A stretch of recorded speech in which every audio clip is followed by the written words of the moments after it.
여기 4억 원이라는 똑같은 돈을 가지고 서로 다른 길을 갔던 세 사람이 있습니다. 첫 번째 사람은 뭐니 뭐니 해도 원금 보장이 최고지 라면서 가장 안전해 보이는 길을 택했고요.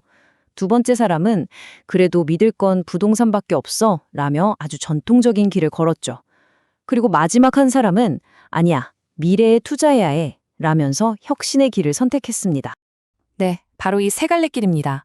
안전을 대표하는 은행 예금, 그리고 굳건한 전통의 강자 부동산, 마지막으로 미래를 향해 날아오를 기술주 투자. 지금부터 이 세 가지 선택이 지난 5년간 과연 어떤 결과를 낳았을지 그 놀랍고도 흥미진진한 여정을 함께 떠나보겠습니다. 자, 그럼 첫 번째 투자자부터 만나볼까요? 안전이 최고야 라고 외쳤던 분이죠. 우리한테 가장 익숙하고 어쩌면 제일 마음 편한 방법일 거예요.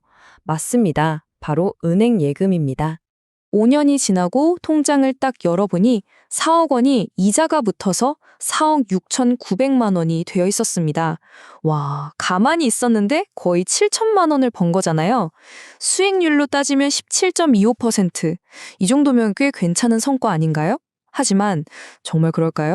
사실 이 달콤해 보이는 이자 뒤에는요, 우리가 번 돈을 소리 없이 갉아먹고 있는 보이지 않는 적이 있었습니다. 네, 바로 그 악당의 이름은 인플레이션입니다.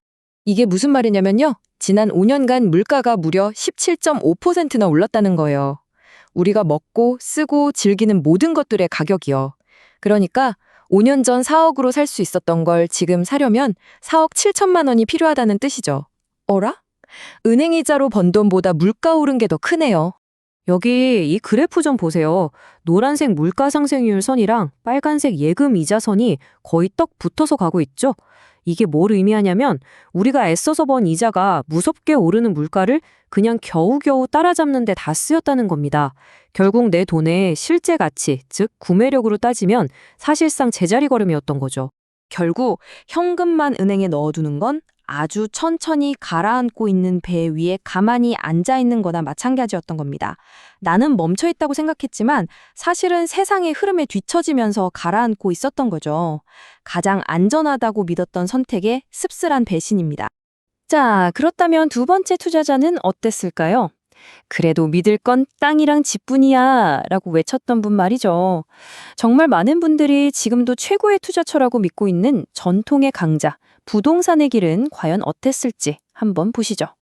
와, 부동산은 확실히 다르긴 달랐네요.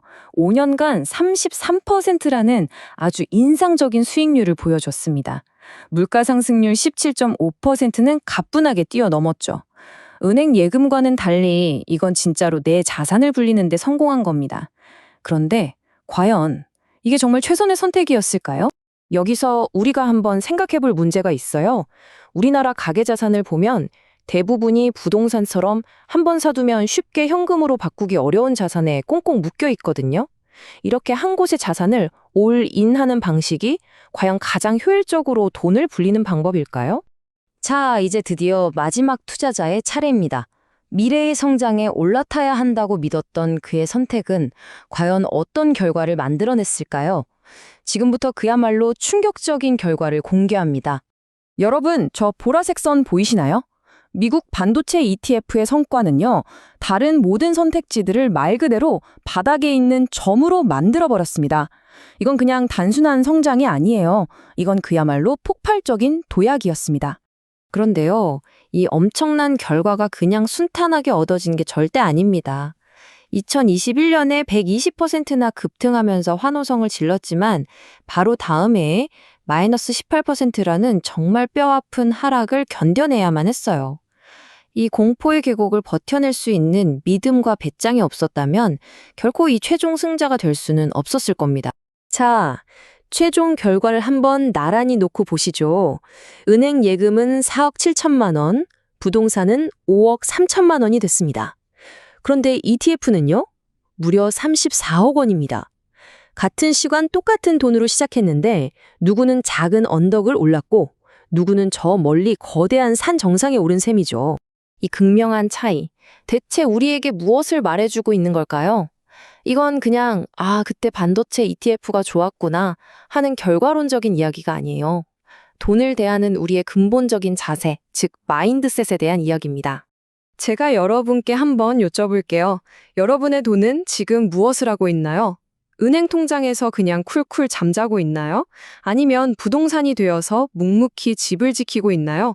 그것도 아니면 전 세계 최고의 혁신 기업들과 함께 여러분을 위해 밤낮 없이 일하고 있나요? 이제 돈을 아끼기만 하는 시대는 끝났습니다. 내 돈을 나를 위해 일하게 만들어야 합니다. 이건 언제 사서 언제 팔까를 맞추는 타이밍 게임이 아니에요. 반도체 산업처럼 미래를 이끌어갈 정말 좋은 자산을 알아보고 시장이 좀 흔들린다고 해서 같이 흔들리지 않고 묵묵하게 그 성장을 믿고 기다려주는 것. 그것이야말로 진짜 실력입니다. 그리고 그 인내심의 가장 큰 보상을 해주는 게 뭔지 아세요? 바로 시간입니다. 흔히들 시간이 깡패다라는 말 하잖아요. 투자에서는 이 말이 정말 진리입니다. 시간이 복리라는 마법을 부려서 작은 눈덩이를 어마어마한 눈사람으로 만들어주거든요. 이건 그냥 희망적인 이야기가 아니에요. 데이터가 실제로 증명하고 있는 사실입니다. S&P 500 지수에 투자했을 때 투자 기간이 짧으면 손해볼 확률이 꽤 높지만 그 기간을 20년으로 늘리면 손실 확률이 거의 0에 가까워집니다. 시간이야말로 리스크를 이기는 가장 강력한 무기인 셈이죠. 5년 전 3명의 투자자는 각기 다른 선택을 했고 오늘 우리는 그 선택이 만들어낸 완전히 다른 미래를 목격했습니다. 이제 다시 여러분께 질문을 던질 차례입니다. 지금부터 5년 후 여러분의 돈은 과연 어떤 이야기를 들려주게 될까요? 그 이야기의 첫 문장은 바로 오늘 여러분의 선택으로 시작됩니다.